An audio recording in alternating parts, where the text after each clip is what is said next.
Hard disk में मुख्यतः 4 घटक होते हैं: प्लेटर, स्प्लिंटर और रेड वायर। एक हार्ड डिस्क में डिस्क जैसा प्लेटर होता है जो सामान्यतः एल्यूमिनियम पदार्थ से बना होता है। इसकी सतह पर चुंबकीय पदार्थ लोह ऑक्साइड का लेपन रहता है। प्लेटर का उपयोग डाटा को स्टोर करने हेतु किया जाता है।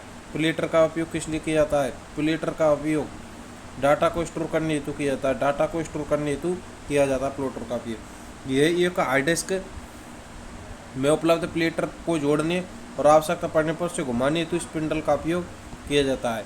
एक हार्ड डिस्क में डेटा को डिस्क प्लेटर पर वास्तविक रूप से पढ़ने व लिखने हेतु रीड राइट हेड का उपयोग किया जाता है।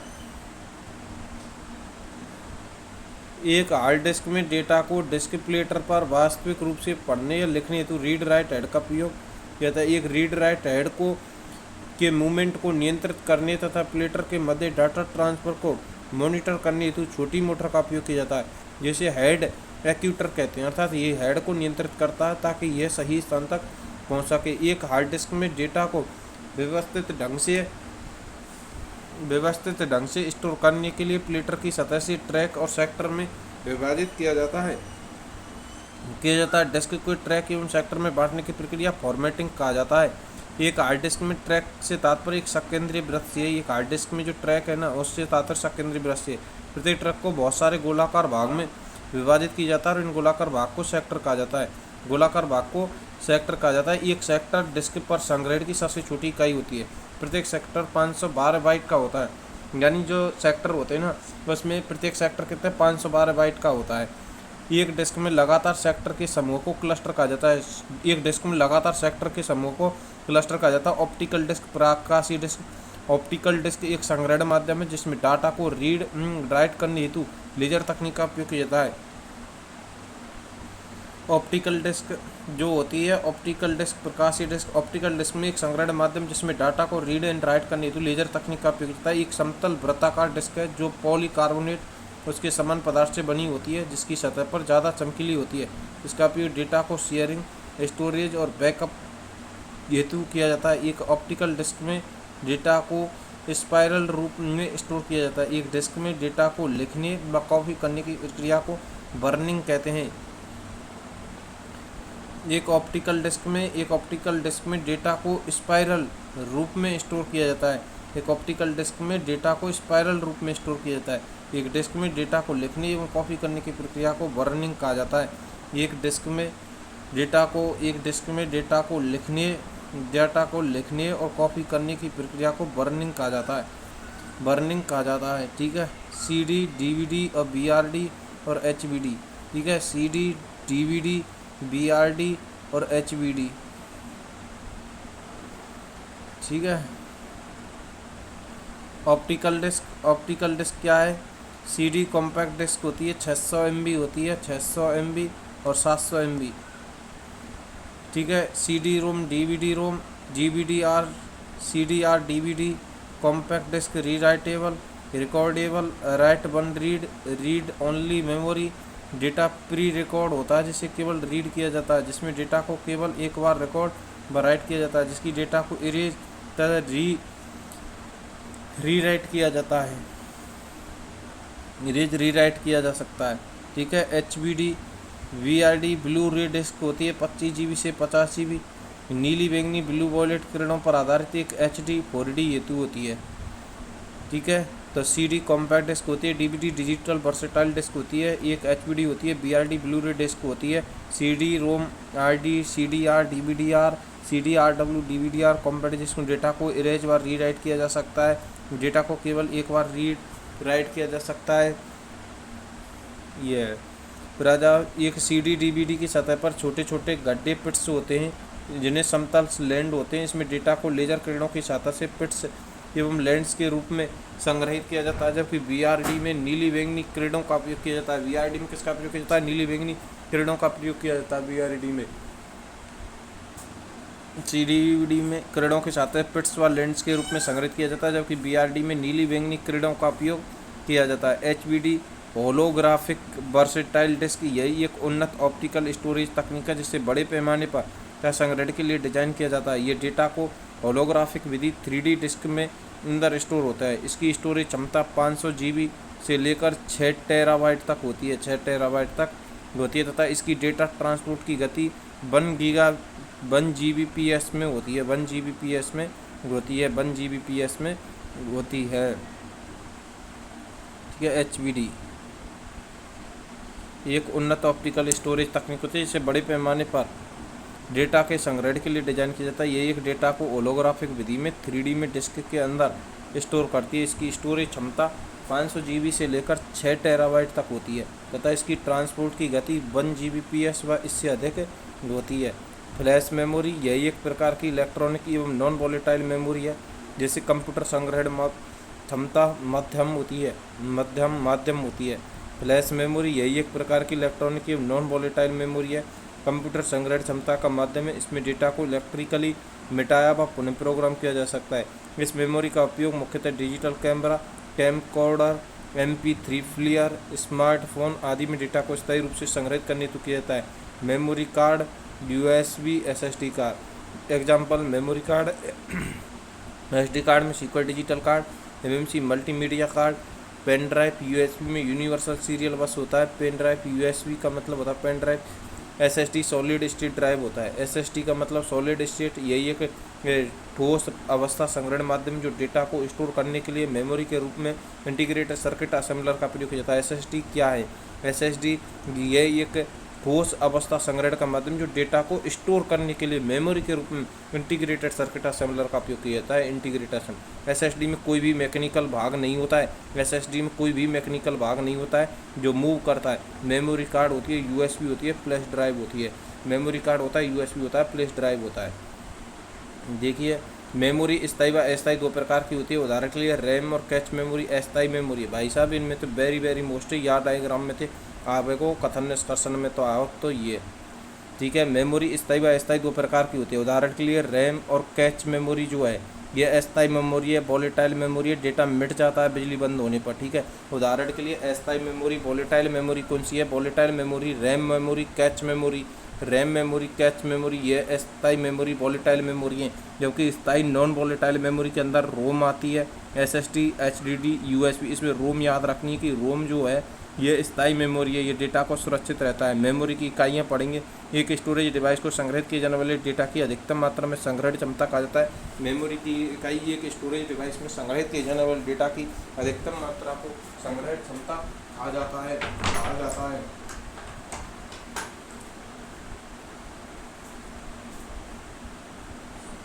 संग्रहण क्षमता कहा जाता है।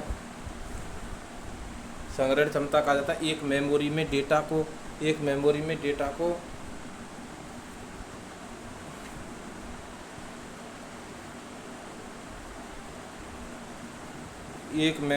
डेटा को बाइनरी डिजिट या बाइनरी अंक 0 तथा 1 के आधार पर प्रोसेस किया जाता है। इसलिए इसे बिट बाइनरी डिजिट को मेमोरी की सबसे छोटी इकाई कहा जाता है।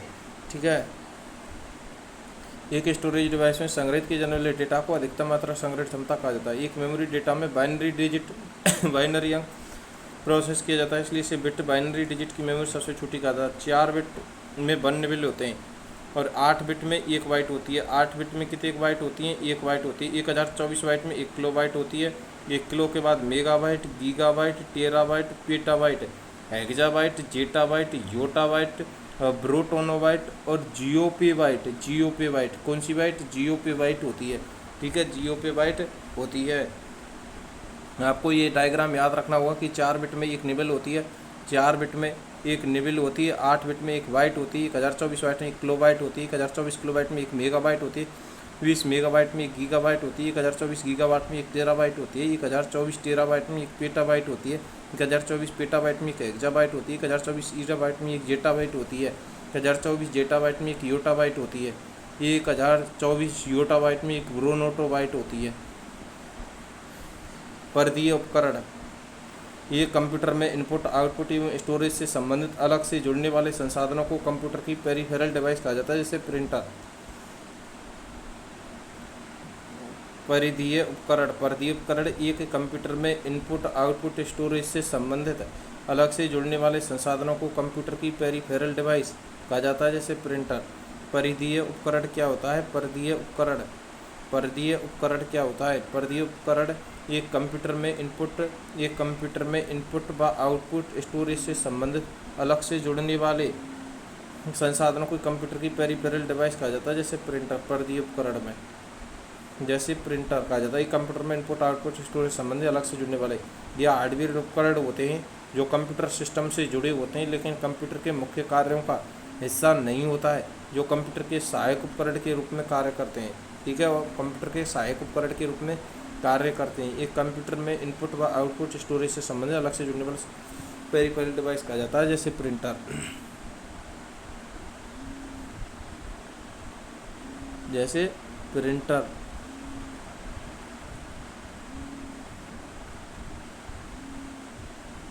एक कंप्यूटर की क्षमता को बढ़ाने हेतु सामान्य एक्सपेंशन स्लॉट तथा कंप्यूटर में किसी डिवाइस को जोड़ने हेतु एक पोर्ट का प्रयोग किया जाता है। एक कंप्यूटर की क्षमता को बढ़ाने हेतु सामान्य एक्सपेंशन स्लॉट कौन सा? एक कंप्यूटर की क्षमता को बढ़ाने हेतु सामान्य एक्सपेंशन स्लॉट तथा कंप्यूटर में किसी डिवाइस को जोड़ने हेतु एक पोर्ट का प्रयोग किया जाता है। ठीक है, एक पोर्ट का प्रयोग किया जाता है। कंप्यूटर की क्षमता को बढ़ाने हेतु सामान्यतः एक्सपेंशन स्लॉट तथा कंप्यूटर में किसी डिवाइस को जोड़ने हेतु एक पोर्ट का प्रयोग किया जाता है। कंप्यूटर कुछ सामान्य पोर्ट निम्न प्रकार हैं। सीरियल पोर्ट, जैसे कॉम पोर्ट भी कहा जाता है। सीरियल पोर्ट को कॉम पोर्ट के नाम से भी जाना जाता है। कॉम पोर्ट के नाम से भी जाना जाता है। इसे माउस, मोडेम, प्रिंटर को जोड़ने हेतु की डायरेक्ट प्रश्न आता है। माउस, मोडेम और प्रिंटर को जोड़ने हेतु किस पोर्ट का उपयोग किया जाता है? माउस, मोडेम और प्रिंटर को जोड़ने हेतु सीरियल पोर्ट का उपयोग किया जाता है। किसको जोड़ने के लिए? माउस, मोडेम और प्रिंटर को जोड़ने के लिए माउस, मोडेम और प्रिंटर को जोड़ने के लिए माउस, मोडेम और प्रिंटर को जोड़ने हेतु उपयोग किया जाता है सीरियल पोर्ट। सीरियल पोर्ट का उपयोग किस लिए किया जाता है? सीरियल पोर्ट का उपयोग माउस, मोडेम और प्रिंटर को जोड़ने हेतु उपयोग किया जाता है। सीरियल पोर्ट कॉम पोर्ट भी कहा जाता है। सीरियल पोर्ट को कॉम पोर्ट भी कहा जाता है। इसे माउस, मोडेम, प्रिंटर को जोड़ने हेतु उपयोग किया जाता है। यह पोर्ट एक समय में 1 बिट डेटा को ट्रांसफ़र करता है। जो ये पोर्ट होता है एक समय में 1 बिट डेटा ट्रांसफ़र करता है। यह एक ऐसा पोर्ट है जिसमें डेटा धीरे धीरे एक लाइन में भेजा जाता है। धीरे धीरे किस में भेजा जाता है? एक लाइन में भेजा जाता है। ये एक ऐसा पोर्ट है एक समय में 1 बिट में डेटा ट्रांसफ़र करता है। ये पोर्ट है जिस समय में डेटा ट्रांसफ़र करता है। ये ऐसा पोर्ट है जिसमें डेटा धीरे धीरे लाइन में भेजा प्राप्त करता है। पैरेलल पोर्ट, प्रिंटर और स्कैनर को जोड़ने हेतु प्रिंटर और स्कैनर को जोड़ने के लिए एक समय में 1 से अधिक बिट्स डेटा ट्रांसफ़र कर सकता है, इसलिए इसे पैरेलल पोर्ट कहा जाते हैं। ये क्या करता है? पैरेलल जो पोर्ट होता है ये प्रिंटर और स्कैनर से जोड़ने हेतु उपयोग किया जाता है। पैरेलल पोर्ट प्रिंटर और स्कैनर जोड़ने हेतु उपयोग किया जाता है। एक समय में 1 से अधिक बिट्स डेटा ट्रांसफ़र करता है, इसलिए इसे पैरेलल पोर्ट कहा जाता है। USB पोर्ट, यूनिवर्सल सीरियल बस, यही स्टैंडर्ड इनपुट आउटपुट पोर्ट है जिसका उपयोग कंप्यूटर में किसी भी डिजिटल डिवाइस को अन्य डिवाइस में जोड़ने, डेटा ट्रांसफ़र करने एवं पावर सप्लाई देने हेतु किया जाता है। USB पोर्ट ने सीरियल एवं पैरेलल पोर्ट को प्रस्तावित कर दिया, यानी आएगा USB पोर्ट ने जो सीरियल और उनके उपयोग को कम कर दिया है। फिर आ PS2 पोर्ट, इसका पूरा नाम पर्सनल सिस्टम 2 पोर्ट है। कंप्यूटर से पुराने कीबोर्ड तथा माउस को जोड़ने हेतु उपयोग किया जाता है। पुराने कीबोर्ड तथा माउस को जोड़ने हेतु इसका उपयोग किया जाता है। PS2 पोर्ट, इसका पूरा नाम है पर्सनल सिस्टम 2 पोर्ट। कंप्यूटर से पुराने कीबोर्ड तथा माउस को जोड़ने हेतु उपयोग किया जाता है। ठीक है, PS2 पोर्ट का है। PS2 पोर्ट, इसका पूरा नाम पर्सनल सिस्टम 2 पोर्ट है। कंप्यूटर से पुराने कीबोर्ड तथा माउस को जोड़ने हेतु उपयोग किया जाता है। कंप्यूटर के पुराने कीबोर्ड तथा माउस को जोड़ने के लिए इसका प्रयोग किया जाता है। ईथरनेट पोर्ट का यही एक नेटवर्क इंटरफेस पोर्ट है जिसका उपयोग कंप्यूटर, लैपटॉप, प्रिंटर और अन्य डिवाइस को लैन या इंटरफेस को जोड़ने के लिए किया जाता है। इसे RJ45 रजिस्टर्ड जैक 45 भी कहा जाता है। RJ45 रजिस्टर्ड जैक 45 भी कहा जाता है। ईथरनेट पोर्ट क्या है? ईथरनेट पोर्ट यही एक नेटवर्क इंटरफेस पोर्ट है जिसका उपयोग कंप्यूटर, लैपटॉप, प्रिंटर या अन्य डिवाइस को लैन या इंटरफेस से जोड़ने के लिए किया जाता है। इसे RJ45 रजिस्टर्ड जैक 45 RJ45 कौन RJ45 या रजिस्टर जैक 45 पोर्ट भी कहा जाता है। RJ45 UTP एक 8 पिन का कनेक्ट होता है जो 4 फेयर केबल से बना होता है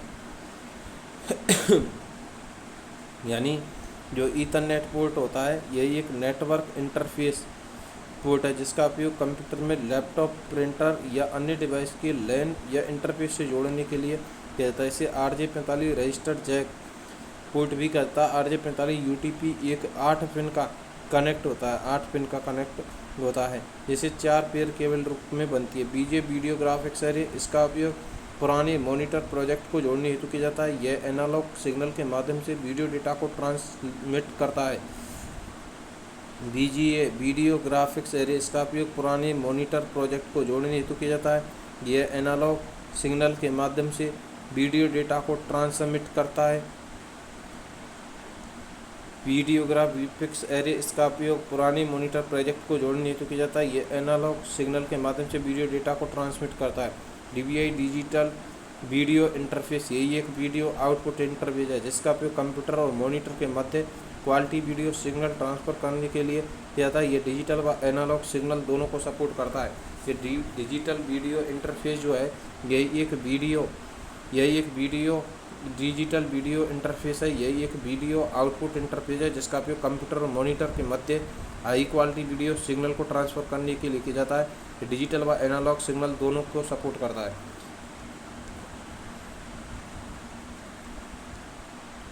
DVI डिजिटल वीडियो इंटरफेस, यही एक वीडियो आउटपुट इंटरफेस है जिसका उपयोग कंप्यूटर में मॉनिटर के मध्य हुई हाई क्वालिटी वीडियो सिग्नल को ट्रांसफ़र करने के लिए किया जाता है। ये डिजिटल व एनालॉग सिग्नल दोनों को सपोर्ट करता है। HDMI high definition multimedia interface है। हाई डेफिनेशन मल्टीमीडिया इंटरफेस, ये एक डिजिटल इंटरफेस है जो एक ही केबल के माध्यम से हाई क्वालिटी ऑडियो व वीडियो सिग्नल ट्रांसफ़र करता है। HDMI high definition multimedia interface, ये डिजिटल इंटरफेस है जो एक केबल के माध्यम से हाई क्वालिटी ऑडियो व वीडियो सिग्नल ट्रांसफ़र करता है। HDMI का है हाई डेफिनेशन मल्टीमीडिया इंटरफेस है।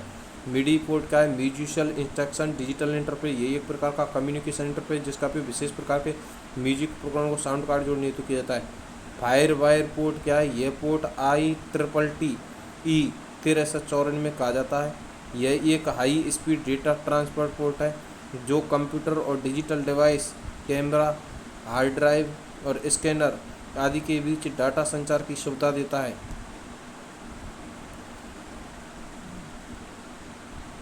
ठीक है। फायर वायर पोर्ट का है फायर वायर पोर्ट, ये पोर्ट IEEE 1394 में पोर्ट कहा जाता है। यह एक high speed data transfer port है जो कंप्यूटर और digital device, camera, hard drive और स्कैनर आदि के बीच तेज डेटा संचार को सुविधा देता है।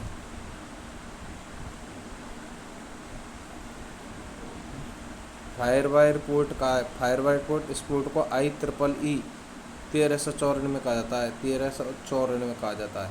यही एक high speed data transfer port है जो कंप्यूटर और digital devices, camera, hard drive, scanner आदि के बीच तेज डेटा का संचार सुविधा देता है।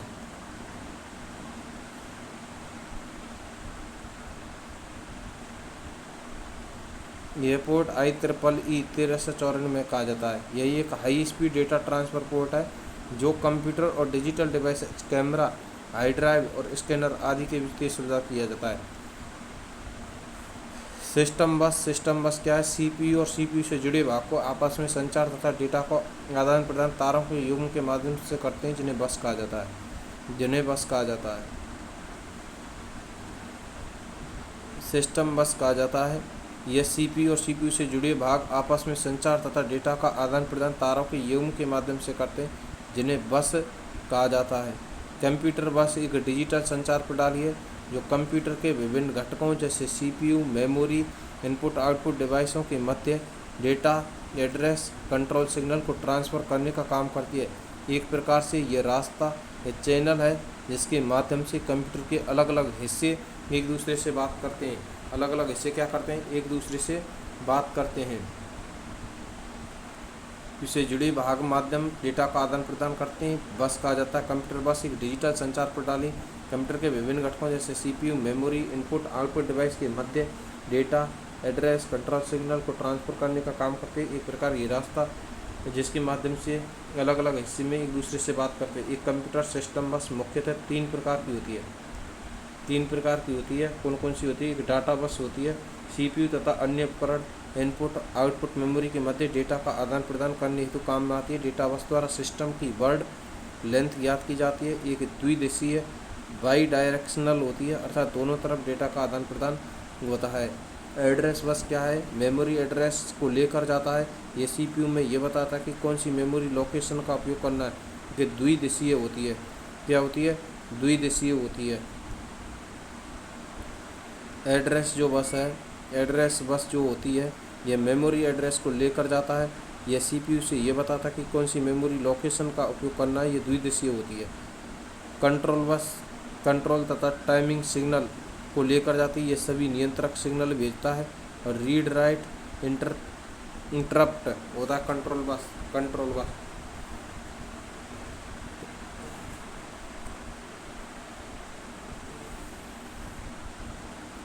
कंप्यूटर से संबंधित अन्य शब्दावली प्लग एंड प्ले क्या है? ये कंप्यूटर तकनीक है जिसमें यदि कोई hardware, keyboard, mouse, printer, USB आदि की किसी सिस्टम से जोड़ते हैं तो उसे अपने आप पहचान लिया जाता है एवं वह सीधा उपभोग के लिए तैयार हो जाता है। इसके लिए अलग से मैनुअल सेटिंग ड्राइवर इंस्टॉल करने की आवश्यकता नहीं होती है। ठीक है। प्लग एंड प्ले ड्राइव क्या होती है? प्लग एंड प्ले यही एक कंप्यूटर तकनीक है जिसमें यदि कोई hardware, keyboard, mouse, printer, USB आदि किसी सिस्टम को जोड़ते हैं तो अपने आप को पहचान लिया जाता है। बूटिंग कंप्यूटर को चालू करने की प्रक्रिया जिसके दौरान ऑपरेटिंग सिस्टम और अन्य आवश्यक सॉफ्टवेयर लोड होते हैं एवं उपयोग हेतु तैयार रहते हैं, जिसे कंप्यूटर को बूट करना भी कहा जाता है। इस प्रक्रिया में ऑपरेटिंग सिस्टम एवं मुख्य फाइल्स को रैम में लोड किया जाता है। दो प्रकार होते हैं, एक कोल्ड बूटिंग होती है, एक वार्म बूटिंग होती है।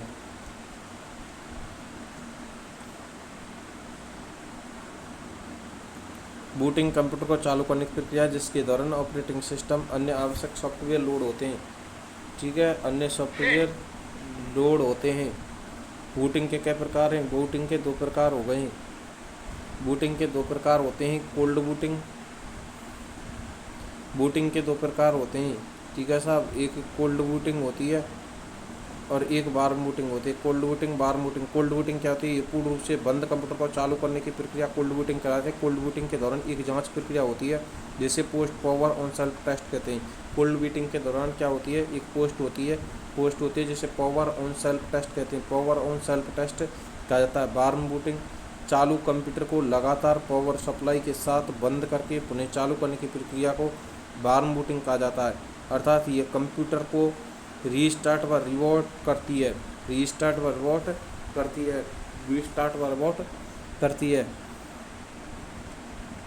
Post power on self test होता है पावर सप्लाई चालू करने जैसे मेमोरी, कीबोर्ड, डिस्क ड्राइव का परीक्षण करता है ताकि ये सुनिश्चित किया जा सके कि सभी उपकरण सही से काम कर रहे हैं या नहीं कर रहे हैं। Power on self test. GIGO garbage in garbage out ये कंप्यूटर विज्ञान और डेटा प्रोसेसिंग का सिद्धांत है, जिसका अर्थ है कि अगर इनपुट गलत या बेकार है होता तो आउटपुट भी गलत या बेकार ही होगा। गार्बेज इन गार्बेज आउट क्या है? ये कंप्यूटर विज्ञान और डेटा प्रोसेसिंग का सिद्धांत है, जिसका अर्थ अगर इनपुट गलत या बेकार है आउटपुट भी गलत या बेकार होगा। FIFO first in first out ये डेटा संरचना प्रबंधन तकनीक है जिसमें जो वस्तु डेटा में सबसे पहले निकला जाता है। जब भी एक उपयोगकर्ता कंप्यूटर की प्रक्रिया आरंभ करता है ताकि कंप्यूटर फीफो का पालन करता है। प्रिंटर में बहुत से प्रिंट एक के बाद एक देने वाले भेजे जाने वाले प्रिंट होते हैं। प्रिंटर में बहुत ऐसे प्रिंट एक के बाद एक देने वाले भेजे होते हैं। ये कतार में डेटा संरचना पर आधारित होती है। लास्ट इन लास्ट आउट यह एक डेटा संरचना प्रोसेसिंग तकनीक है जिसमें जो डेटा सबसे बाद में डाला जाता है सबसे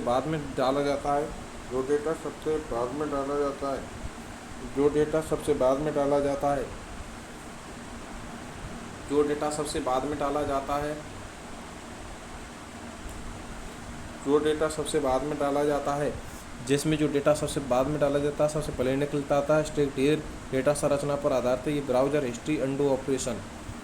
फ्लिप फ्लॉप क्या है? फ्लिप यह एक डिजिटल स्टोरेज डिवाइस है जो एक बिट डेटा 0 या 1 को स्टोर करती है, जिसे सीक्वेंशियल लॉजिक सर्किट के रूप में जाना जाता है, क्योंकि इनका आउटपुट इनपुट के साथ पिछले आउटपुट पर निर्भर करता है पिछले आउटपुट पर निर्भर करता है पिछले आउटपुट पर निर्भर करता है पिछले आउटपुट पर निर्भर करता है। स्टोरेज डिवाइस है जो एक भी डेटा 0 या 1 को स्टोर करता है, इसे सीक्वेंशियल लॉजिक सर्किट के रूप में जाना जाता है, क्योंकि इसका आउटपुट इनपुट के साथ साथ पिछले आउटपुट पर निर्भर करता है। बड़ लेंथ बिट्स की वह संख्या होती है जिसे कंप्यूटर का प्रोसेसर एक बार प्रोसेस कर सकता है। बड़ लेंथ को बिट में मापा जाता है। बड़ लेंथ को किस में मापा जाता है? बड़ लेंथ ये लेंथ बिट्स की वह संख्या जिसमें कंप्यूटर का प्रोसेसर एक बार में प्रोसेस कर सकता है। बड़ लेंथ को बिट में मापा जाता है। बड़ लेंथ को किस में मापा जाता है? बड़ लेंथ को किस में मापा जाता है? तो बड़ लेंथ को बिट में मापा जाता है। बड़ लेंथ को बिट में मापा जाता है। सीमोस चिप क्या है? इसका पूरा नाम कॉम्प्लीमेंट्री मेटल ऑक्साइड सेमीकंडक्टर है। ये डाटा को स्टोर करने तथा सिस्टम की घड़ी, दिनांक और समय पर नियंत्रण रखती है। सीमोस चिप क्या है? कॉम्प्लीमेंट्री मेटल ऑक्साइड सेमीकंडक्टर है। यही एक डेटा को स्टोर करने तथा सिस्टम की घड़ी, दिनांक और समय पर नियंत्रण रखती है। यही एक तकनीक है जिसका उपयोग एकीकृत परपथों के निर्माण में किया जाता है। इसका उपयोग किस में किया जाता है? एकीकृत परपथों के निर्माण में किया जाता है। सीमोस जो चिप होती है इसे कॉम्प्लीमेंट्री मेटल ऑक्साइड सेमीकंडक्टर कहते हैं। यही एक डेटा को स्टोर करने तथा सिस्टम के घड़ी, दिनांक नियंत्रण रखती है। यही एक तकनीक है जिसका उपयोग एकीकृत परपथों के निर्माण में किया जाता है। परपथों के निर्माण में किया जाता है। स्विच मोड पावर सप्लाई यही एक पावर सप्लाई यूनिट है जो इलेक्ट्रॉनिक उपकरणों को आवश्यक वोल्टेज एवं विद्युत धारा प्रदान करती है।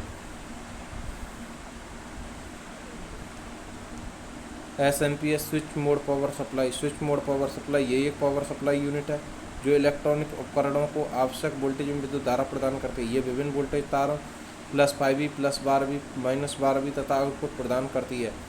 मेमोरी टर्मिनल क्या है? कंप्यूटर का ऐसा उपकरण जो सॉफ्टवेयर इंटरफेस होता है जो डेटा इनपुट और आउटपुट में प्रयुक्त होता है। इसका उपयोग कंप्यूटर सिस्टम के साथ संवाद करने के लिए किया जाता है। टर्मिनल क्या है? ये कंप्यूटर का ऐसा उपकरण इंटरफेस है जो डाटा इनपुट और आउटपुट में प्रयुक्त किया जाता है। इसका उपयोग कंप्यूटर सिस्टम के साथ संवाद करने के लिए किया जाता है। कार्य डम्ब टर्मिनल क्या है? यही केवल डेटा को निर्देशित करने, पुट लेने के लिए प्रयुक्त किया जाता है। ये डाटा को इनपुट करने के लिए प्रयुक्त किया जाता है। ये केवल डेटा को प्रदर्शित करने एवं इनपुट करने के लिए प्रयुक्त किया जाता है। प्रोसेसिंग क्षमता नहीं होती है। इसका मुख्य रूप से डेटा एंट्री और रिपोर्टिंग के लिए उपयोग किया जाता है।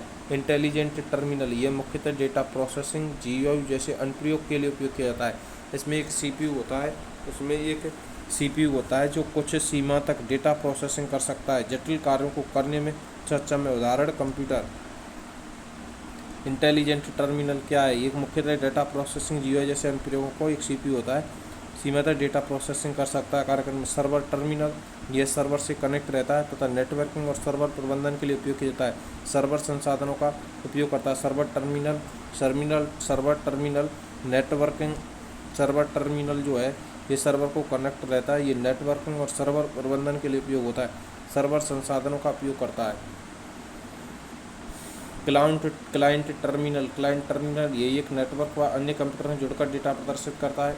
ये विभिन्न नेटवर्क सेवाओं का उपयोग करने के लिए प्रयुक्त होता है तथा एक साधारण user interface local area network में प्रयुक्त होता है। क्लाइंट टर्मिनल क्या है? क्लाइंट टर्मिनल क्या है? ये एक नेटवर्क पर अन्य कंप्यूटर जोड़कर डेटा प्रदर्शित करता है। ये विभिन्न नेटवर्क सेवाओं का उपयोग करने के लिए प्रयुक्त होता है।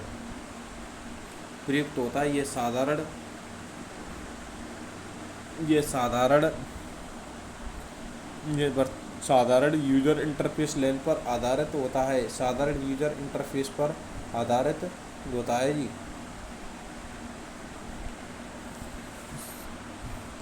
वर्चुअल टर्मिनल ये सॉफ्टवेयर आधारित टर्मिनल है जो उपयोगकर्ता को विभिन्न कार्य करने की अनुमति देता है। वर्चुअल टर्मिनल क्या है?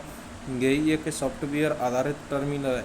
यह वर्चुअल टर्मिनल एक सॉफ्टवेयर आधारित टर्मिनल है जो उपयोगकर्ता को विभिन्न कार्य करने की अनुमति देता है।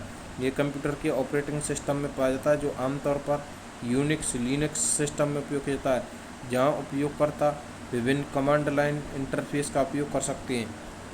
वर्चुअल टर्मिनल क्या है? यह एक सॉफ्टवेयर आधारित टर्मिनल है जो उपयोगकर्ताओं के विभिन्न कार्यों करने की अनुमति देता है। फिर क्या ऑपरेटिंग सिस्टम में पाया जाता है, जो आमतौर पर यूनिक्स लिनक्स सिस्टम में उपयोग होता है, जहाँ उपयोगकर्ता विभिन्न कमांड लाइन इंटरफेस करता है। सब्जा का है यह मानक व उन्नत संस्करण जो हाई रिजोल्यूशन और अधिक रंगों को प्रदर्शित करता है, जिससे ये गेमिंग, ग्राफिक्स डिजाइन और मल्टीमीडिया अनुप्रयोग हेतु उपयुक्त है। सब्जा क्या है? सब्जा क्या है? ये मानक उन्नत संस्करण जो हाई रिजोल्यूशन अधिक रंग प्रदर्शित करता है, जिसमें ये गेमिंग, ग्राफिक्स डिजाइन व मल्टीमीडिया अनुप्रयोग 800x600 पिक्सल इससे अधिक रिजोल्यूशन को सपोर्ट करता है, जो सब्जा है। इसमें रंगों में अधिक गहराई होती है। इसका उपयोग कंप्यूटर मॉनिटर, प्रोजेक्ट्स के डिस्प्ले उपकरण में किया जाता है। वर्तमान में XGA, WXGA और HD उच्च रिजोल्यूशन मानक अधिक प्रचलन में। XGA और WXGA और HD। अब आ जाओ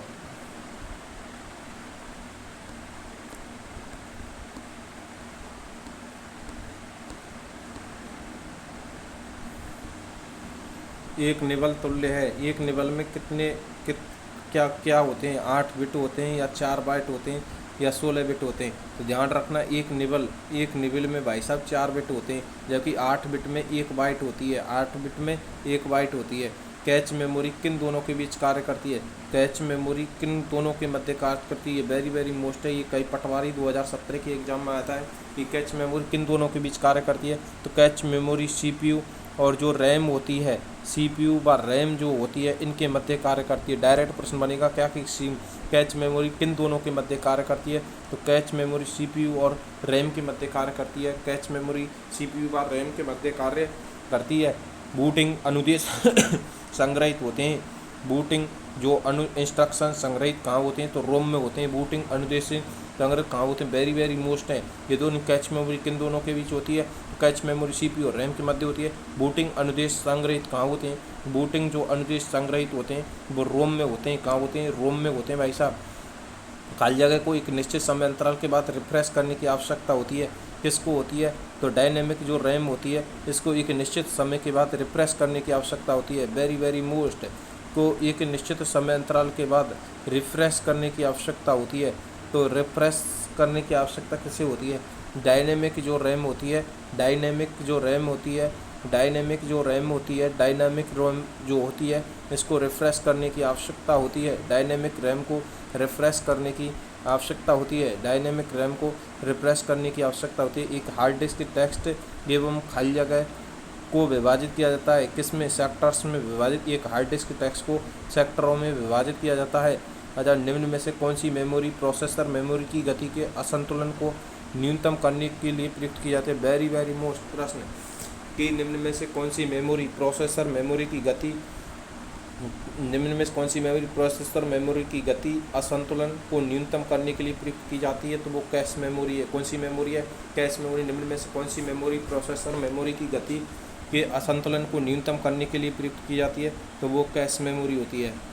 पेज फॉल्ट कब होता है? पेज मेमोरी में मौजूद नहीं होता है। जब पेज फॉल्ट कब होता है? पेज फॉल्ट कब होता है? तो पेज फॉल्ट पेज मेमोरी में मौजूद नहीं होता है जब पेज फॉल्ट होता है। पेज फॉल्ट कब होता है? वेरी वेरी मोस्ट है। ये CT ग्रेजुएशन में आया कि पेज जो फॉल्ट है वो कब होता है? तो पेज मेमोरी में मौजूद नहीं होता है जब पेज फॉल्ट होता है। पेज जब मेमोरी में नहीं होता है तो पेज फॉल्ट होता है। देखिए, एक मेमोरी में जिसका प्रयोग आंकड़ों को अस्थायी रूप से संचयन के लिए किया जाता है, जबकि खाली जगह का उपयोग आंकड़ों को स्थायी संचयन के लिए किया जाता है। यानी रैम जो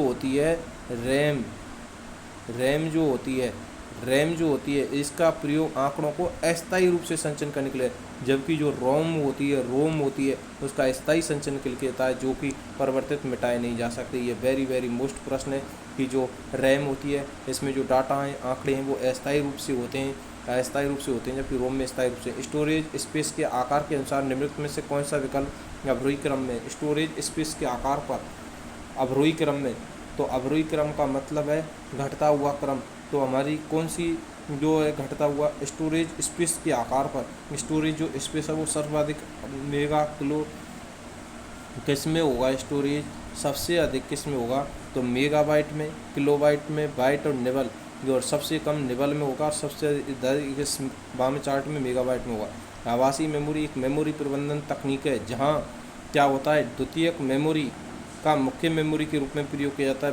वेरी मोस्ट प्रश्न है ये, वेरी मोस्ट प्रश्न है क्या कि आभासी मेमोरी एक मेमोरी प्रबंधन तकनीक है। आभासी मेमोरी क्या है, एक मेमोरी प्रबंधन तकनीक है। आभासी मेमोरी जो है एक मेमोरी प्रबंधन तकनीक है जहाँ द्वितीयक मेमोरी का मुख्य मेमोरी के रूप में प्रयोग किया जाता है। द्वितीयक मेमोरी का किसके रूप में प्रयोग किया जाता है, द्वितीयक मेमोरी के रूप में किया जाता है। आभासी मेमोरी एक मेमोरी प्रबंधन तकनीक है जिसका प्रयोग द्वितीय मेमोरी के मुख्य मेमोरी के रूप में प्रयोग किया जाता है। SD-ROM से तात्पर्य स्टैटिक डायनेमिक रैम है। Static dynamic RAM, synchronous static dynamic RAM नहीं, वेरी मोस्ट SD-ROM गलत हो जाएगा भाई साहब, बिल्कुल गलत हो जाएगा। SD-ROM है synchronous dynamic RAM, very SD-ROM से तात्पर्य है synchronous dynamic RAM, SD-RAM synchronous dynamic RAM. CDR प्रकार, CD पर डेटा को CD पर कॉम्पैक्ट डिस्क पर कई बार पढ़ा पर सिर्फ एक बार लिखा जा सकता है। Right, very good. ये प्रश्न आया था। ये प्रश्न का CDR प्रकार की डेटा को क्या करती है, तो ये कई बार पढ़ा पर सिर्फ एक बार लिखा जा सकता है। CDR प्रकार की CD में डेटा को कई बार पढ़ा बस सिर्फ एक बार लिखा जा सकता है। कई बार पढ़ा जा सकता है व एक बार लिखा जा सकता है। ठीक है साहब, देखिए निम्नलिखित में से कौन सी स्टोरेज डिवाइस अधिकतम मात्रा में डेटा स्टोर कर सकती है, तो डेटा स्टोर हार्ड डिस्क कर सकती है। कौन सी निम्नलिखित में से कौन सी स्टोरेज डिवाइस है अधिकतम मात्रा में डेटा स्टोर कर सकती है, तो हार्ड डिस्क कर सकती है। कौन कर सकती है, हार्ड डिस्क कर सकती है। Very good. आ जाओ, 1 पेटाबाइट या टेराबाइट, ठीक है, टेरा के बाद आता है पेटा, तो 2024 टेराबाइट। 1 पेटाबाइट बराबर होती है तो 2024 टेराबाइट के बराबर होती है। एक रैम के संबंध में कौन सा कथन सही है, रैम जो होती है एक वोलेटाइल मेमोरी है, वोलेटाइल व टेम्परेरी मेमोरी है रैम, और वोलेटाइल का मतलब होता है अस्थायी मेमोरी है। राजा, निम्नलिखित में से कौन सी ऑप्टिकल स्टोरेज डिवाइस है निम्नलिखित में से कौन सी ऑप्टिकल स्टोरेज डिवाइस है, निम्नलिखित में कौन सी ऑप्टिकल स्टोरेज, तो ब्लू-रे डिस्क। कौन सी, ब्लू-रे डिस्क जो है ऑप्टिकल स्टोरेज डिवाइस है। डायरेक्ट प्रश्न बनेगा, निम्नलिखित में से कौन सी ऑप्टिकल स्टोरेज डिवाइस है, ब्लू-रे डिस्क। 1 किलोवाट तुल्य होता है, 1 किलोवाट किसके तुल्य, तो इसमें से कोई नहीं है। अगर होता मेगा, किलो मेगा होता तो उससे रिलेटेड कर लेते, नहीं है। सबसे तेज़ मेमोरी कौन सी है, सबसे तेज़ मेमोरी वो होती है, वो कैश मेमोरी होती है। वेरी शानदार प्रश्न वीडियो में आया था कि सबसे तेज़ मेमोरी कौन सी है, तो कैश मेमोरी सबसे तेज़ मेमोरी होती है। कैश मेमोरी जो होती है वो सबसे तेज़ मेमोरी होती है। कैश मेमोरी सबसे तेज़ मेमोरी होती है। कैश मेमोरी कैसी मेमोरी होती है, सबसे तेज़ मेमोरी। निम्नलिखित में कौन सा हार्ड डिस्क का प्रकार नहीं है, हार्ड डिस्क का कौन सा प्रकार नहीं है, विंचेस्टर है, डिस्क पैक है, बर्नौली है, विंचेस्टर है, डिस्क पैक है, सॉकली हार्ड डिस्क का प्रकार नहीं है। बहुत शानदार प्रश्न वीडियो में आया था। वीडियो में क्या था, निम्न में से कौन सा हार्ड डिस्क का प्रकार नहीं है, निम्न में से कौन सा हार्ड डिस्क का प्रकार नहीं है, तो हार्ड डिस्क का प्रकार कौन से हैं, तो बर्नौली है, डिस्क पैक है, बर्नौली है, डिस्क पैक है, विंचेस्टर है। कौन से हैं, विंचेस्टर, बर्नौली, डिस्क पैक, और ये अपने सॉकली नहीं है, हार्ड डिस्क का प्रकार नहीं है। कॉम्पैक्ट डिस्क किस तकनीक का इस्तेमाल होता है, कॉम्पैक्ट डिस्क में, कॉम्पैक्ट जो डिस्क होती है इसमें किस तकनीक का इस्तेमाल होता है, तो कॉम्पैक्ट डिस्क में जो होता है, कॉम्पैक्ट डिस्क जो होती है इसमें अपने क्या है, लेजर तकनीक का इस्तेमाल होता है कॉम्पैक्ट डिस्क में। ये वेरी शानदार प्रश्न है कि कॉम्पैक्ट डिस्क में किस तकनीक का इस्तेमाल होता है, कॉम्पैक्ट डिस्क में किस तकनीक का प्रकार होता है, लेजर तकनीक। गीगाबाइट से तात्पर्य है, तो मेगा के बाद गीगा, तो 1024 मेगाबाइट कितने बिट 1 बाइट के बराबर होती है, तो अपने 8 बिट जो होती हैं वो 1 बाइट के बराबर होती हैं, और 4 बिट जो होती हैं 1 निबल के बराबर होती हैं। निम्न में से कौन सा कथन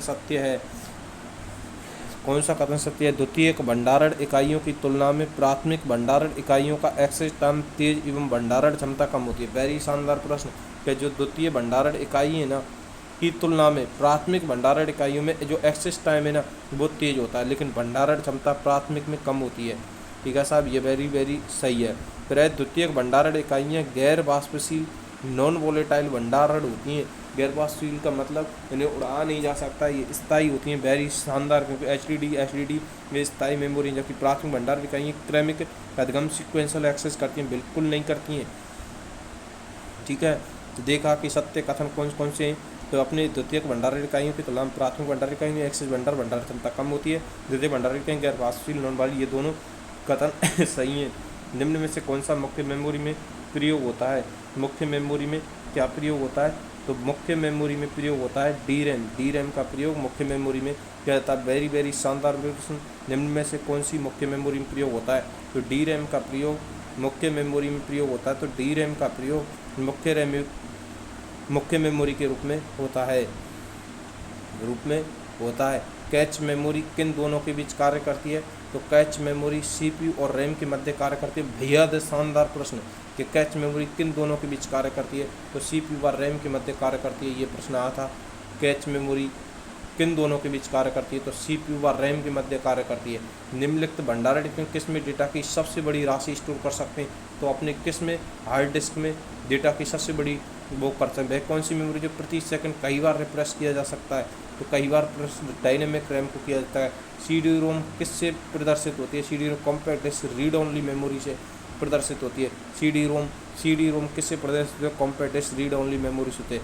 इसे निर्धारण के समय प्रोग्राम किया जाता है, वह मेमोरी है। इसे निर्माण के समय प्रोग्राम किया जाता है, वह मेमोरी कहलाती है। तो रोम जो है इसे निर्माण के समय प्रयोग किया जाता है, रोम जो है। इसे मुख्य भंडारण भी कहा जाता है। मुख्य भंडारण कैसे कहा जाता है? मेमोरी को मुख्य भंडारण भी कहा जाता है। डायरेक्ट प्रश्न आता है कि मुख्य भंडारण कैसे कहा जाता है? मेमोरी को। जानकारी की सामग्री किस में जमा की जाती है? तो मेमोरी डेटा रजिस्टर में। जानकारी की सामग्री किस में जमा की जाती है? तो मेमोरी डाटा रजिस्टर में की जाती है। प्रश्न आया है पटवारी मेंस 2015 के एग्जाम की, जानकारी की सामग्री किस में जमा की जाती है? मेमोरी डाटा रजिस्टर में। डिफ़ॉल्ट की तुलना में हार्ड डिस्क क्या है? अधिक महंगी होती है।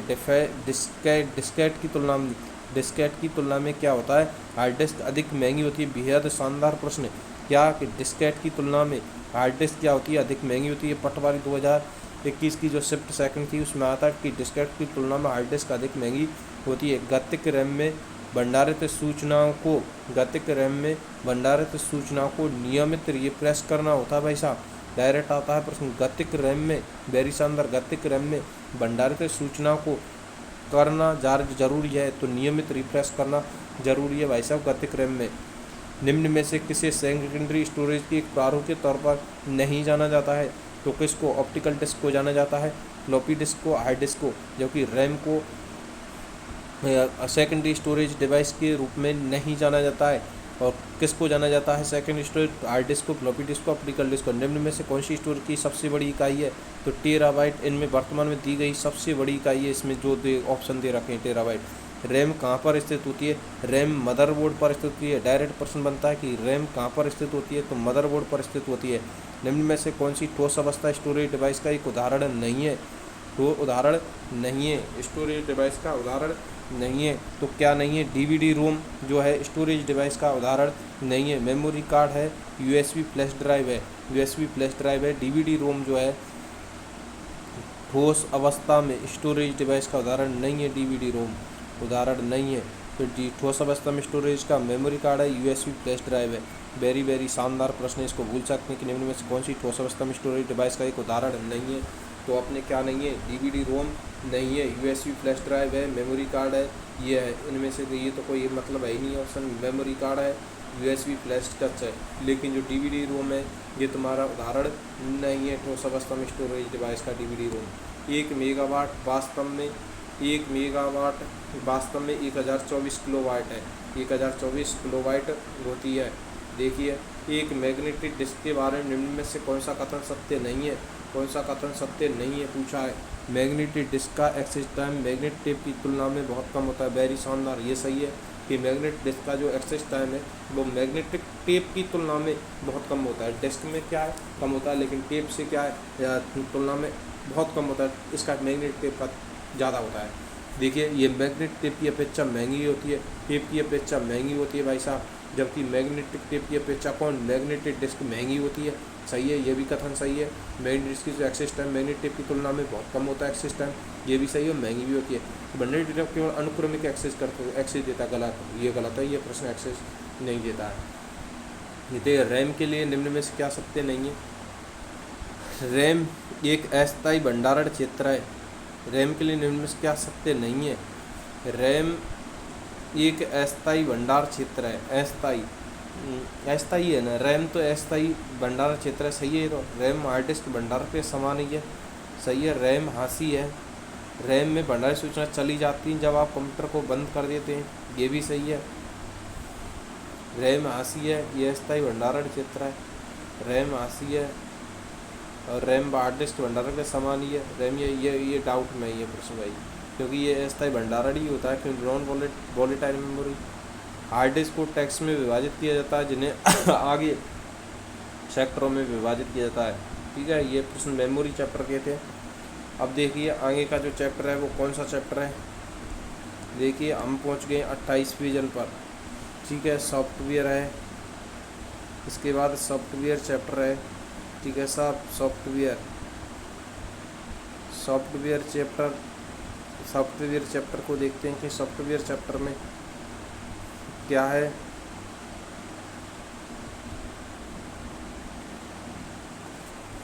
सॉफ्टवेयर चैप्टर को देखते हैं। अब सॉफ्टवेयर चैप्टर, कंप्यूटर से कार्य करवाने के लिए कंप्यूटर के निर्देश देने पड़ते हैं, इन निर्देशों को ही सॉफ्टवेयर कहा जाता है। एक कंप्यूटर में सॉफ्टवेयर का तात्पर्य प्रोग्रामों के एक व्यवस्थित रूप से होता है, इसलिए सॉफ्टवेयर को प्रोग्राम भी कहा जाता है। डायरेक्ट प्रश्न होता है, कंप्यूटर में कार्य करने के लिए कंप्यूटर को निर्देश देने पड़ते हैं, इन निर्देशों को ही क्या कहा जाता है? सॉफ्टवेयर कहा जाता है। एक कंप्यूटर में सॉफ्टवेयर का तात्पर्य प्रोग्रामों के एक व्यवस्थित रूप से है, इसलिए सॉफ्टवेयर को प्रोग्राम भी कहा जाता है। ठीक है, एक कंप्यूटर में मुख्यतः दो प्रकार के सॉफ्टवेयर होते हैं, एक सिस्टम सॉफ्टवेयर, एक एप्लीकेशन सॉफ्टवेयर। डायरेक्ट सॉफ्टवेयर के प्रकार के होते हैं दो, सिस्टम सॉफ्टवेयर और एप्लीकेशन सॉफ्टवेयर। कंप्यूटर में कार्य करवाने के लिए कंप्यूटर को निर्देश देने पड़ते हैं, निर्देशों को ही सॉफ्टवेयर कहते हैं, जो निर्देश देते हैं। तात्पर्य प्रोग्राम को एक व्यवस्थित रूप से। सिस्टम सॉफ्टवेयर क्या है? इस प्रकार के सॉफ्टवेयर मुख्यतः एक कंप्यूटर हार्डवेयर से संबंधित होते हैं, जिनका उपयोग एक कंप्यूटर को चलाने तथा उनकी कार्यप्रणाली को नियंत्रित करने हेतु किया जाता है। ये कंप्यूटर तंत्र इनका अत्यधिक भाग है।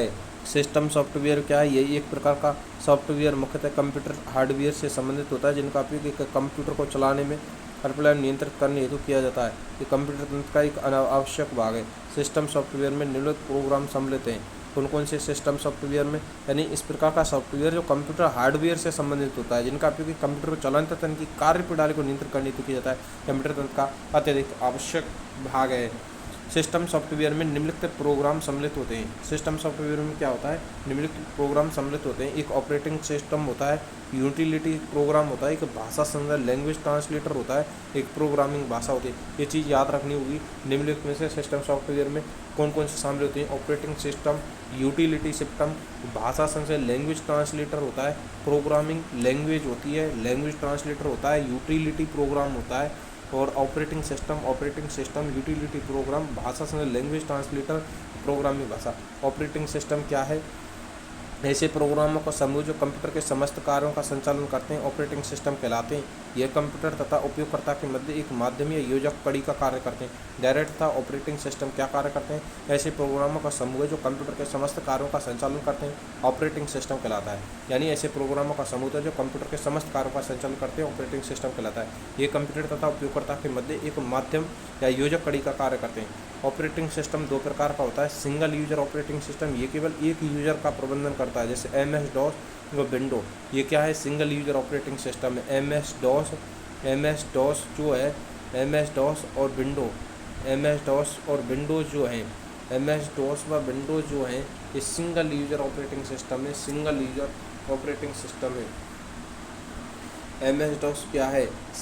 सिंगल यूजर ऑपरेटिंग सिस्टम, ये केवल एक यूजर का प्रबंधन करते हैं, जैसे MS-DOS और विंडोज़, MS-DOS व विंडोज़, MS-DOS व विंडोज़ होता है, MS-DOS व विंडोज़ होता है। मल्टी यूजर ऑपरेटिंग, ये एक से अधिक यूजर का प्रबंधन करते हैं, तो जैसे उदाहरण के लिए लिनक्स होता है। सिंगल यूजर ऑपरेटिंग सिस्टम वे होते हैं जो केवल एक यूजर का प्रबंधन करते हैं, जैसे MS-DOS और विंडोज़ के उदाहरण है MS-DOS। और मल्टी यूजर ऑपरेटिंग सिस्टम में एक से अधिक यूजर का प्रबंधन करते हैं, जैसे लिनक्स। ऑपरेटिंग सिस्टम के कार्य, स्मृति प्रबंधन मेमोरी मैनेजमेंट होता है। किसी भी प्रोग्राम तथा उससे संबंधित डेटा मेमोरी में कहाँ रखना है तथा कहाँ से लाना है, इसका निर्धारण ऑपरेटिंग सिस्टम ही करता है। स्मृति मेमोरी मैनेजमेंट क्या है? मेमोरी मैनेजमेंट किसी भी प्रोग्राम तथा उससे संबंधित डेटा को मेमोरी में कहाँ रखना है तथा कहाँ से लाना है, इसका निर्धारण ऑपरेटिंग सिस्टम ही करता है।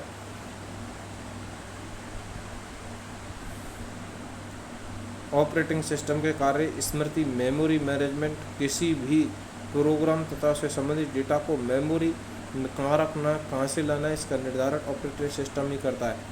फाइल मैनेजमेंट, इसके अंतर्गत फाइल को उसके नाम से संग्रह तथा वापस लाने की क्रिया फाइल प्रबंधन होती है। प्रबंधन होता है। इनपुट आउटपुट प्रबंधन होता है। इसके अंदर कंप्यूटर में डेटा देने तथा कंप्यूटर डेटा लेने की युक्तियाँ होती हैं। ऑपरेटिंग सिस्टम हार्डवेयर तथा यूजर के मध्य एक इंटरफेस प्रदान करता है। ऑपरेटिंग सिस्टम किसके मध्य? हार्डवेयर तथा यूजर के मध्य, जैसे MS-DOS, विंडो, लिनक्स, मैक और यूनिक्स। मोबाइल ऑपरेटिंग सिस्टम में Android, Windows, iOS,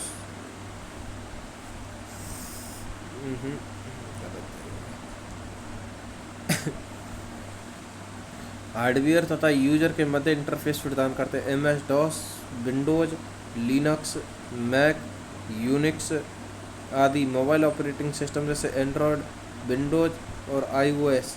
Android mobile operating system का पहला वर्जन एंड्रॉयड 1.0 गूगल कंपनी द्वारा वर्ष 2008 में लॉन्च किया गया। ऑपरेटिंग सिस्टम हार्डवेयर तथा यूजर के मध्य एक इंटरफेस भी प्रदान करता है। MS-DOS, विंडोज, लिनक्स, मैक और Unix mobile operation Android, Windows, iOS। Mobile operating system का पहला वर्जन एंड्रॉयड 1.0 डायरेक्ट आवे भाई के computer MS-DOS, window, Linux, Mac, Unix operating system है। मोबाइल ऑपरेटिंग सिस्टम कौन से? एंड्रॉयड है, मोबाइल है और iOS का है। एंड्रॉयड मोबाइल ऑपरेटिंग सिस्टम का पहला वर्जन एंड्रॉयड 1.0 गूगल कंपनी द्वारा वर्ष 2008 में लॉन्च किया गया। भाषा लैंग्वेज ट्रांसलेटर, यही एक सिस्टम सॉफ्टवेयर है जिसका उपयोग एक प्रोग्रामिंग भाषा में लिखे निर्देश को मशीनी भाषा में बदलना है, जैसे कंपाइलर। यानी ये जिसका उपयोग एक प्रोग्रामिंग जो भाषा होती है उसके लिखे निर्देशों को मशीनी भाषा में बदलने हेतु होता है। कंपाइलर, इसका उपयोग उच्च स्तरीय प्रोग्रामिंग भाषा को मशीनी भाषा में परिवर्तित किया जाता है। कंपाइलर पूरे प्रोग्राम का एक साथ कंपाइल करता है। कंपाइलर द्वारा प्रोग्राम निष्पादन के समय प्रोग्राम का मेमोरी में होना जरूरी नहीं है। प्रोग्राम का कहाँ होना जरूरी नहीं है? प्रोग्राम का कंपाइलर जो है इसका उपयोग उच्च स्तरीय प्रोग्रामिंग भाषा को मशीनी भाषा में परिवर्तित करने के लिए किया जाता है।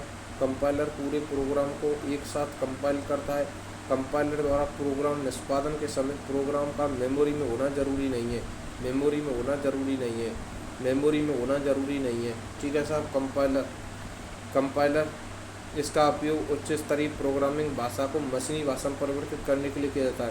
कंपाइलर पूरे प्रोग्राम का एक साथ कंपाइल करता है। कंपाइलर द्वारा प्रोग्राम निष्पादन के समय प्रोग्राम का मेमोरी में होना जरूरी नहीं है। इंटरप्रेटर क्या है? इंटरप्रेटर ये उच्च स्तरीय प्रोग्रामिंग भाषा को पंक्ति दर पंक्ति मशीनों में परिवर्तित करता है। इंटरप्रेटर द्वारा प्रोग्राम निष्पादन के समय प्रोग्राम का मेमोरी होना आवश्यक है।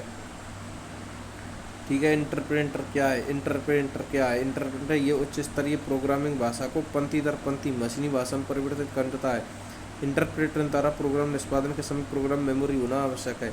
इंटरप्रेटर क्या है? ये उच्च स्तरीय प्रोग्रामिंग भाषा को एक पंक्ति दर पंक्ति मशीनी भाषा में परिवर्तित करता है। इंटरप्रेटर द्वारा प्रोग्राम निष्पादन के समय प्रोग्राम का मेमोरी में होना आवश्यक है।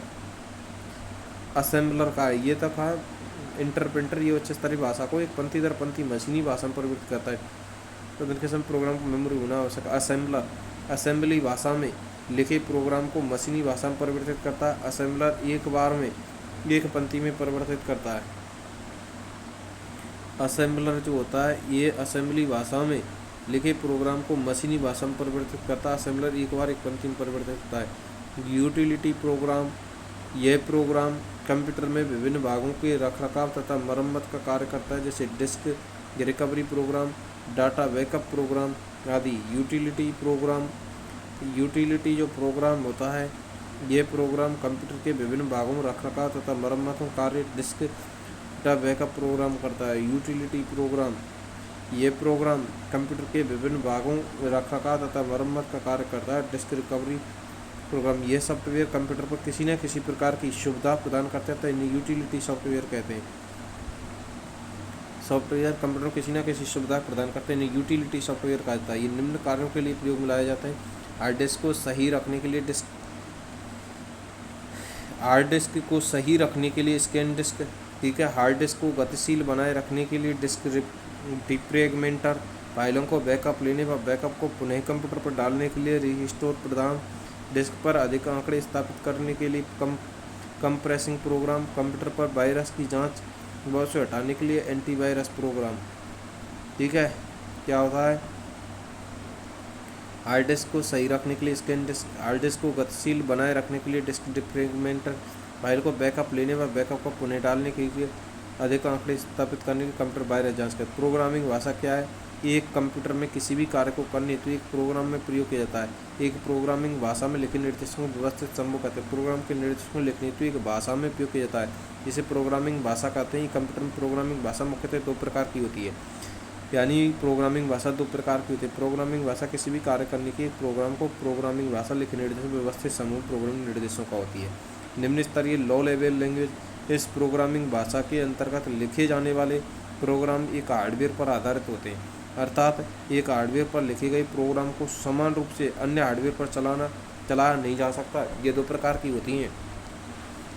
जो निम्न स्तरीय भाषा लो लेवल लैंग्वेज होती है, इस प्रोग्रामिंग भाषा के अंतर्गत लिखे जाने वाले प्रोग्राम एक हार्डवेयर पर आधारित होते हैं, अर्थात एक हार्डवेयर पर लिखे गए प्रोग्राम को समान रूप से अन्य हार्डवेयर में चलाया नहीं जा सकता। ये 2 प्रकार की होती हैं।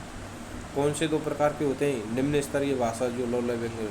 कौन सी? एक मशीनी भाषा होती है, ये कंप्यूटर की एकमात्र भाषा जिसमें लिखे निर्देश कंप्यूटर बिना अनुवाद किए सीधे प्रोसेस कर सकता है, अर्थात इसमें ट्रांसलेटर की आवश्यकता नहीं होती है। कौन सी भाषा में? इस भाषा में प्रोग्राम निर्देश लिखने हेतु बाइनरी 0-1 का उपयोग किया जाता है। मशीनी भाषा जो होती है, मशीनी भाषा ये कंप्यूटर की मशीनी भाषा ये कंप्यूटर की एकमात्र भाषा है जिसमें लिखे गए निर्देशों कंप्यूटर बिना अनुवाद किए गए प्रोसेस कर सकता है, अर्थात इसमें ट्रांसलेटर की आवश्यकता नहीं होती है। भाषा में प्रोग्राम के निर्देशों को लिखने हेतु बाइनरी 0-1 का उपयोग किया जाता है। असेंबली भाषा, मशीनी भाषा में आने वाली समस्याओं को दूर करने हेतु इस भाषा को विकसित किया गया है, जिसमें प्रोग्राम के निर्देशों को लिखने हेतु बाइनरी 0-1 के स्थान पर विभिन्न संकेतों का उपयोग किया जाता है, जिसे निमोनिक्स कोड कहते हैं। कंप्यूटर केवल मशीनी भाषा में लिखे निर्देशों को ही समझ सकता है, इसलिए असेंबली भाषा में लिखे निर्देशों को मशीनी भाषा में बदलने हेतु एक ट्रांसलेटर का उपयोग किया जाता है। उदाहरण के लिए HLT, ऐड, CLB और सब ये ट्रांसलेटर हैं। यानी क्या चीज़ है कि जो असेंबली भाषा होती है, इसमें मशीनी भाषा में आने वाली समस्या को दूर करने हेतु इस भाषा का विकास किया, जिसमें प्रोग्राम के निर्देश लिखने हेतु बाइनरी अंक 0-1 के स्थान पर विभिन्न संकेतों का उपयोग होता है, जिसे निमोनिक्स कोड कहा जाता है। निमोनिक्स कोड कहा जाता है। कंप्यूटर केवल मशीनी भाषा में लिखे निर्देशों को समझ सकते हैं, इसलिए असेंबली भाषा में लिखे निर्देशों को मशीनी भाषा में बदलने हेतु एक ट्रांसलेटर का उपयोग किया जाता है। उदाहरण के लिए HLT, ऐड और CLA और सब। HLT, ऐड, CLA और सब। उच्च स्तरीय भाषा हाई लेवल लैंग्वेज, मशीनी तथा असेंबली भाषा में आने वाली समस्याओं को दूर करने हेतु इन भाषाओं को विकसित किया जाता है। उच्च स्तरीय प्रोग्रामिंग भाषा हार्डवेयर पर आधारित नहीं होती हैं। उच्च स्तरीय भाषा हाई लेवल लैंग्वेज, मशीन तथा असेंबली भाषा में आने वाली समस्या को दूर करने हेतु इस भाषा का प्रयोग किया जाता है। उच्च स्तरीय प्रोग्राम हार्डवेयर पर आधारित नहीं होते, अर्थात एक हार्डवेयर पर लिखे जाने वाले प्रोग्राम हार्डवेयर पर चलाया जा सकता है। इसमें कोड के स्थान अंग्रेजी भाषा में निर्देश दिए जाते हैं, मशीन पर आधारित भाषा नहीं है। ठीक है साहब, जैसे Python, CL language, Dennis, Ritchie, Java. ठीक है, ये चीज़ें हैं।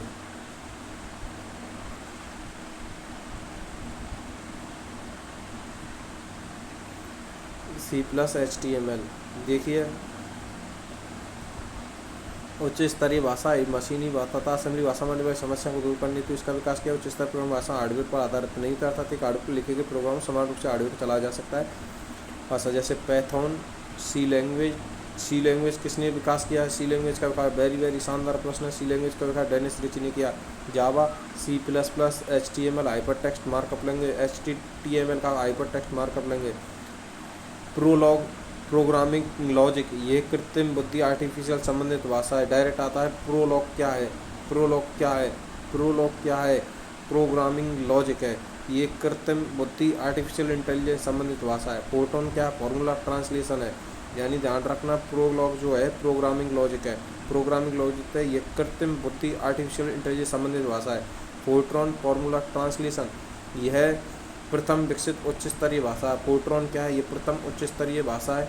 COBOL common business oriented language है। COBOL basic beginners all purpose symbolic instruction code है। बिगिनर्स जो होती है COBOL common business oriented language है। Basic beginners all purpose symbolic instruction code है। एसक्यूएल स्ट्रक्चर्स क्यूरेटी लैंग्वेज है, क्यूरी लैंग्वेज है। SQL structured query language है, ठीक है। पैथॉन क्या है, ये एक उच्च स्तरीय ऑब्जेक्ट ओरिएंटेड प्रोग्रामिंग भाषा, high level object oriented programming language है। इसमें अंग्रेजी भाषा के समान ही कोडिंग पैथॉन लैंग्वेज में होती है। ये भाषा ओपन सोर्स लैंग्वेज है। ये किसी भी ऑपरेटिंग सिस्टम के लिए निःशुल्क उपलब्ध है। पाइथन की शुरुआत 1980 में करीब एक दशक बाद की गई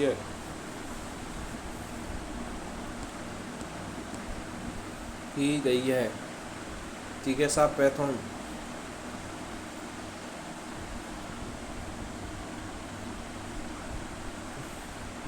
अस्सी में की गई है। देखिए तब पाइथन लैंग्वेज का आविष्कार गुइडो वेन रोसम नाम के डच प्रोग्रामर ने किया है। पाइथन लैंग्वेज का आविष्कार किसने किया है, तो गुइडो वेन रोसम नाम उनकी पाइथन भाषा में source code file py extension के साथ सेव किया जाता है। इसका प्रयोग वेब एप्लीकेशन, गेमिंग, उद्यम ग्राफिकल अनुप्रयोग में किया जाता है, जैसे डिजांगो, सोया 3D, ERP5, ERP next, YouTube, Yahoo, ready, Python organ, PYQT ये किए, ठीक है साहब। तो इसका प्रयोग वेब एप्लीकेशन, गेमिंग, उद्यम ग्राफिकल अनुप्रयोग किया जाता है। डाइजिनो, सोजर, ERP next, YouTuber, Yahoo, ready application software क्या है, इसे एंड यूजर सॉफ्टवेयर किया जाता है। ये प्रोग्रामों का समूह जो किसी विशेष निश्चित कार्य को करने के उद्देश्य से बनाए जाते हैं। डॉक्टर, इंजीनियरिंग, एडवोकेट, बीमा, बैंकिंग, फैक्ट्री आदि के विशेष प्रयोग हेतु बनाए जाने वाले सॉफ्टवेयर है। ये एप्लीकेशन सॉफ्टवेयर क्या है, ये एंड यूजर सॉफ्टवेयर है। क्या है, एंड यूजर सॉफ्टवेयर है, एंड यूजर सॉफ्टवेयर है। ये प्रोग्रामों का वह समूह जिसमें किसी विशेष निश्चित कार्यों को करने के उद्देश्य से बनाए जाते हैं, जैसे डॉक्टर है, इंजीनियरिंग है, एडवोकेट है, बीमा, बैंकिंग है, फैक्ट्री आदि के कार्य बनाए जाते हैं। कुछ उदाहरण हैं, जैसे देखिए एप्लीकेशन सॉफ्टवेयर को क्या कहते हैं, इन्हें वर्ड प्रोसेसिंग सॉफ्टवेयर कहते हैं। कौन कौन से, जैसे word processing software, application software के नाम दे रखे हैं और इनके एग्जाम्पल दे रखे हैं। नीचे वर्ड प्रोसेसिंग सॉफ्टवेयर जो है ना, ये MS वर्ड है, वर्ड पैड है, वर्ड परफेक्ट है, वर्ड स्टार है और एवॉर्ड है।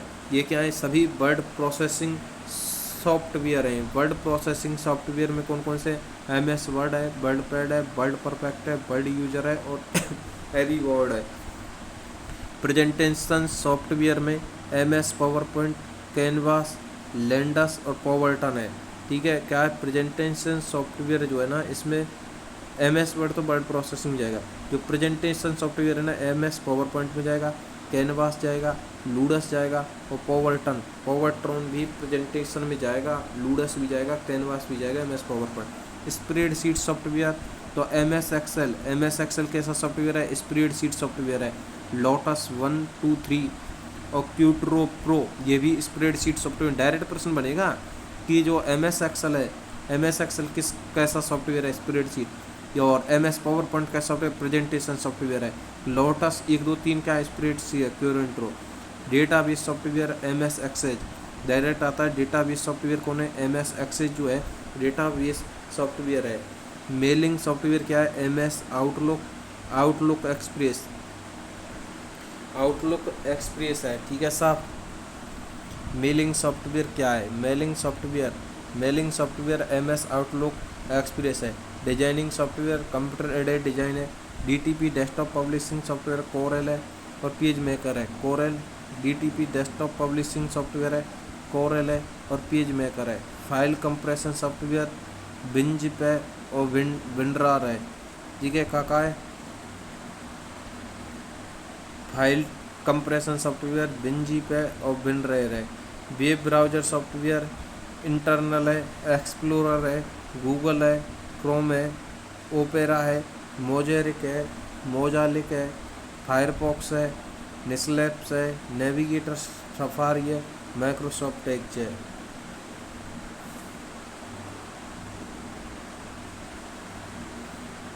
इसके अंतर्गत आ जाएंगे इंस्टॉल्ड है messaging app, WhatsApp, GTalk, Hangout, Viber, messaging web browser में, तुम्हारे वेब ब्राउज़र में internal explorer, Google Chrome, web browser है, Opera, Mosaic, Mozilla, WinZip builder, file compression है, WinZip builder, Corel page maker, DTP desktop publishing है, सी designing है, MS outlook, outlook express mailing है, database MS access जाएगा।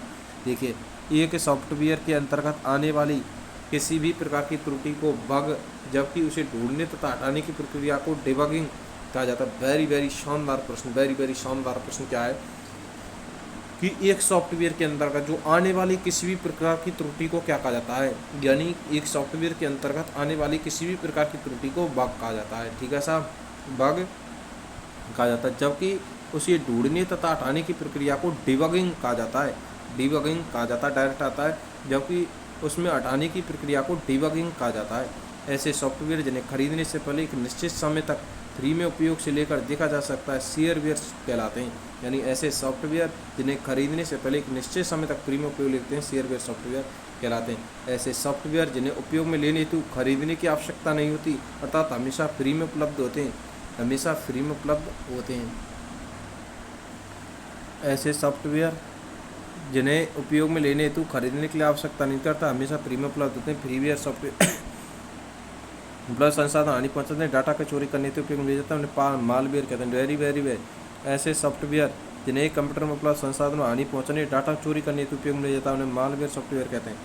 Virus, vital information resources under seize, Trojan horse और warm, ये कहाँ virus, virus बोलें जो चोरी करें, वाइटल इंफॉर्मेशन रिसोर्सेज है, under seize, vital information resources under seize, Trojan horse और वार्मी। पेज क्या है सॉफ्टवेयर में? पेज एक छोटा अपडेट होता है जिससे किसी प्रोग्राम में त्रुटियों को सुधारने, सुरक्षा खामियों को ठीक करने में, कार्य क्षमता को बेहतर बनाने के लिए लागू किया जाता है। ये कार्य पूरे सॉफ्टवेयर को दोबारा इंस्टॉल किए बिना किया जा सकता है। कंप्यूटर में सॉफ्टवेयर क्या है? और गति को त्वरित करता है, सेंट्रल प्रोसेसिंग यूनिट गति को बढ़ाता है, सब इनमें से कोई नहीं है उत्तर भाई। स्क्रीन का रिजोल्यूशन पिक्सल में द्वारा निर्देशित की जाता है। फोर्टन एक प्रोग्रामिंग भाषा है। फोर्टन में क्या प्रदर्शित होता है? Formula translation. क्या प्रदर्शित होता है? फॉर्मूला ट्रांसलेशन प्रयुक्त होता है। फोर्टन प्रोग्रामिंग भाषा में जो होता है फॉर्मूला ट्रांसलेशन होता है। कौन सी भाषा सीधे अनुवाद के बिना कंप्यूटर में समझ आ जाती है? मशीनी भाषा। एक कंप्यूटर प्रोग्राम जो एक पूरे प्रोग्राम को एक बार में ही मशीनी भाषा में परिवर्तित कर देता है वो होता है कंपाइलर। यानी एक कंप्यूटर प्रोग्राम जो एक पूरे प्रोग्राम को एक बार में एक मशीनी भाषा में परिवर्तित कर देता है। निम्नलिखित में कौन सा सिस्टम सॉफ्टवेयर है? तो लिनक्स एक अपने सिस्टम सॉफ्टवेयर है। सिस्टम सॉफ्टवेयर कौन सा है? लिनक्स।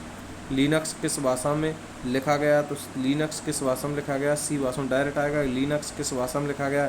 लिनक्स किस भाषा में लिखा गया? लीना सी भाषा में लिखा गया है। किसके लिए इंटरप्रेटर ट्रांसलेटर की तरह प्रयोग में लिया जाता है? हाई लेवल लैंग्वेज के लिए इंटरप्रेटर ट्रांसलेटर की तरह प्रयोग में लिया जाता है। इंटरप्रेटर प्रयोग किया जाता है हाई लेवल लैंग्वेज के लिए। हाई लेवल लैंग्वेज सी भाषा का आविष्कार किसने किया है? तो डेनिस रिची ने किया है। डायरेक्ट प्रश्न आता है हाई लेवल लैंग्वेज सी का आविष्कार किसने किया है? तो डेनिस एम रिची ने किया है। कंपाइलर क्या होती है? कंपाइलर मशीनी स्तर की भाषा की कुछ स्तर से अनुवाद के लिए एक प्रोग्राम है। कंपाइलर मशीनी स्तर की भाषा की कुछ स्तर के अनुवाद के लिए प्रोग्राम है। ठीक है साहब। निम्नलिखित में कौन सी प्रोग्रामिंग भाषा नहीं है? आस्की जो है ये प्रोग्रामिंग भाषा नहीं है। बेसिक है, फोर्ट्रन है, कोवल है। निम्नलिखित कौन सी प्रोग्रामिंग भाषा नहीं है? तो आस्की नहीं है। ठीक है। बेसिक का पूर्ण रूप क्या है? बेसिक को beginners on purpose symbolic instruction code. ध्यान रखना होगा, बेसिक का पूर्ण रूप क्या है? Beginners on purpose symbolic instruction code है। ठीक है। कंप्यूटर प्रोग्रामिंग में इस्तेमाल की जाने वाली 3 प्रकार की बुनियादी भाषा कौन सी है? मशीनी भाषा, असेंबली भाषा और हाई लेवल लैंग्वेज। डायरेक्ट प्रश्न आता है कंप्यूटर प्रोग्राम में इस्तेमाल की जाने वाली 3 प्रकार की बुनियादी भाषाएं कौन सी हैं? मशीनी, असेंबली और हाई लेवल लैंग्वेज है। ठीक है। उच्च स्तर की भाषा हाई लेवल लैंग्वेज है तो मशीनी ही स्वतंत्र है। उच्च स्तर की भाषा होती है मशीन से स्वतंत्र होती है। उच्च स्तर की जो भाषा होती है, उच्च स्तर की भाषा जो होती है मशीन इंटरप्रेटर होती है। मशीन इंटरपेंडेंट होती है, इंडिपेंडेंट। ये कोबोल तथा पास्कल प्रोग्रामिंग लैंग्वेज के उदाहरण है। स्ट्रक्चर्ड डायरेक्ट प्रश्न आता है कोबोल तथा पास्कल प्रोग्रामिंग लैंग्वेज के उदाहरण। स्ट्रक्चर्ड प्रोग्रामिंग में त्रुटियों को खोजने व हटाने की प्रक्रिया क्या कहलाती है? डिबगिंग। ठीक है, निम्नलिखित में कौन सा एक एप्लीकेशन सॉफ्टवेयर है? फायरफॉक्स। डायरेक्ट प्रश्न आता है, निम्नलिखित कौन सा एप्लीकेशन सॉफ्टवेयर है?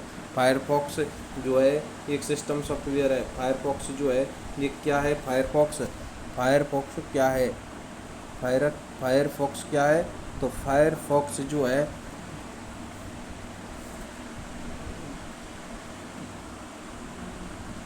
फायरफॉक्स है ये एक एप्लीकेशन सॉफ्टवेयर है। निम्न में से कौन सा एक ओपन सोर्स सॉफ्टवेयर नहीं है? Adobe Photoshop open source software नहीं। कौन सा एक ओपन सॉफ्टवेयर? फायरफॉक्स है, लिब्रे ऑफिस है, वर्डप्रेस है। एडोब फोटोशॉप सोर्स सॉफ्टवेयर नहीं है। फिर कौन सा एक एप्लीकेशन सॉफ्टवेयर है? तो ऑटोकैड एप्लीकेशन सॉफ्टवेयर है। वेरी ध्यान रखना होगा, ये सभी प्रश्न याद रखने होंगे कि कौन सा एप्लीकेशन सॉफ्टवेयर है। तो ऑटोकैड। फाइल कंप्रेशन में प्रयोग की जाने वाला सॉफ्टवेयर कौन सा है? बिनजिप। डायरेक्ट आता है फाइल कंप्रेशन करेंगे, फाइल कंप्रेशन में प्रयोग किया जाता है बिनजिप। निम्न में कौन सा सिस्टम सॉफ्टवेयर नहीं है?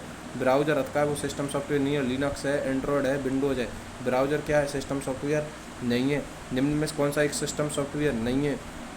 तो डेटाबेस सॉफ्टवेयर नहीं है। यूटिलिटी प्रोग्राम में प्रोग्रामिंग लैंग्वेज है, ऑपरेटिंग सिस्टम है। प्रोग्रामिंग और कौन सा नहीं है? तो कौन सा नहीं है? डेटाबेस सॉफ्टवेयर है ना, वो सिस्टम सॉफ्टवेयर नहीं। निम्नलिखित में कौन सा एक सिस्टम सॉफ्टवेयर है? तो डिवाइस ड्राइवर है, ये एक सिस्टम सॉफ्टवेयर है। ये थी हमारे 2 टॉपिक देखे। कल हम इसको बुकलेट को पूरा करने का प्रयास करेंगे। धन्यवाद। राम साहब, जय हिंद।